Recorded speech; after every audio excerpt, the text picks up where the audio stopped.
Hey, welcome back to Rob's Garage Woodworking. Today I'm going to show you how to clean one of these. This is a flame sensor for your furnace, okay, or something very similar to this. Alright, so before we get started, first thing that happens with your furnace when you need to clean your flame sensor, you should do it anyway, like as a tune-up, but what will happen is your furnace turns on and then it turns off.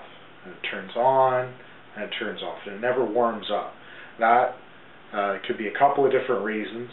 The main one is either the flame sensor has like a coating on it, it gets like a carbon buildup and sometimes some oxidization, and another reason could be your intake, your air intake for your furnace sometimes gets plugged up with snow. So most of the new furnaces are like mid-efficiency, and they'll take a pipe that'll be really close to ground level, and what you'll have to do is you'll have to go out and clean out around that pipe because the snow will back up and then it doesn't get any fresh air in, and that'll stop the furnace as well. That's the control circuits of the furnace. Say no fresh air, we can't run. The same with this. If this isn't heating up to the correct temperature, it'll say the gas isn't being burnt, okay, and then it'll shut the furnace down. So, step one, go down to your furnace, open it up, make sure your furnace is off, make sure that it's cool, and then we'll take this out. Alright, so I'll show you a picture of where it is. And the only thing it has on it, it has like one little jumper cable that goes to it and a Phillips screw. Okay? So you pop off the jumper, take out the screw. Alright, there's step one. I'll show you that next.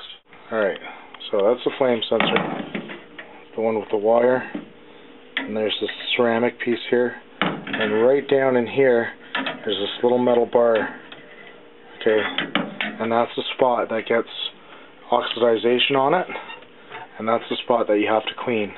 It gets an oxidization and a carbon buildup. So what we're going to do is take the one screw, that's the Phillips screw, we're going to take the one Phillips screw out, we're going to unhook this, and then we're going to sand the oxidization and the carbon off of it. Alright, so I'm going to pause here.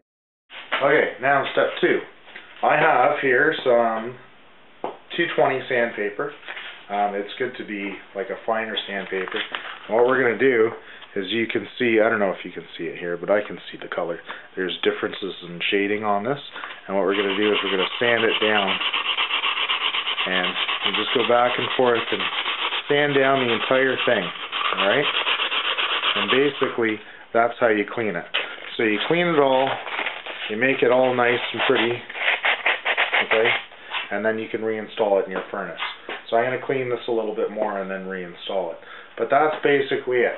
So, first thing you check for snow. Make sure that there's nothing blocking your furnace intake. Secondly, pop this out and clean it. Reinstall it, put the plug back on, or the jumper back on, put your screw in as well, because the screw is important, okay, and turn your furnace back on. Now, if that doesn't work, then you're going to have to call the furnace guy to come out and have a look, okay? But basically that's it. A clean flame sensor will give you a happy furnace. Alright, so that's basically it for today. Thanks for watching.